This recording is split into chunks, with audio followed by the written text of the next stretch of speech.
It's a question that comes up basically anytime I'm out for drinks with colleagues or just people who know that I know space. Can astronauts drink on the International Space Station? Alcohol in space is what we're looking at today on Vintage Space.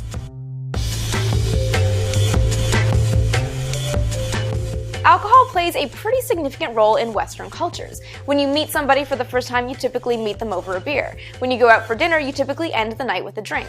So does that carry into space? And alcohol is perhaps associated as being more integral to Russian culture than it is American culture. I myself have been to a number of weddings from the Russian side of my family that have featured a vodka bar. So perhaps it's unsurprising that the earliest records of alcohol in space come from the Soviet spaceflight program. In March of 1965, Alexei Leonov performed history's first extravehicular activity, EVA, or more commonly, spacewalk. But that spacewalk isn't actually the most interesting thing that happened on that mission.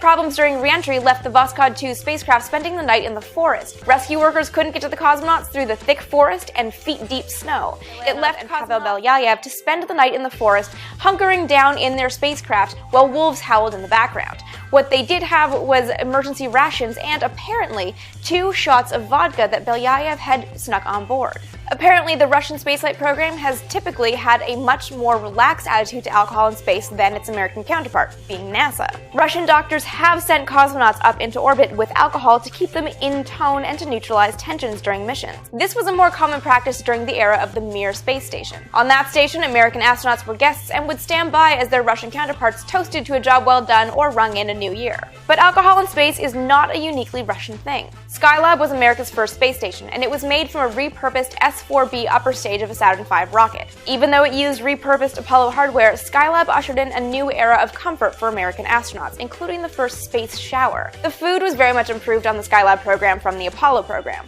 and there was even briefly a discussion of launching crews up with wine. There were even tastings for astronauts to pick what wine they wanted to launch with. It wasn't a medical concern that prevented NASA from actually launching wine on Skylab. It was actually a social and political thing. No one thought it would look very good for astronauts to be drinking on a government space station, and so wine was eventually removed from the flight diet. So for now, space is largely a dry zone. Whether or not astronauts occasionally sneak up a New Year's toast on the International Space Station is, well, at least not something I've been able to find evidence of. Whether this will change in the future probably depends on the commercial component. When private companies start launching private citizens into space, the rules will probably be far more relaxed. Or maybe not. Only time will tell.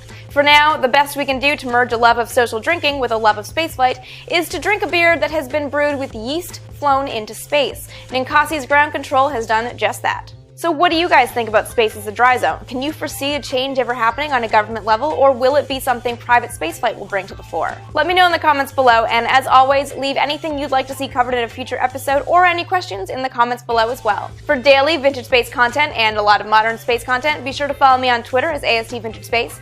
And with new episodes every single Tuesday and Friday, subscribe right here so you never miss an episode.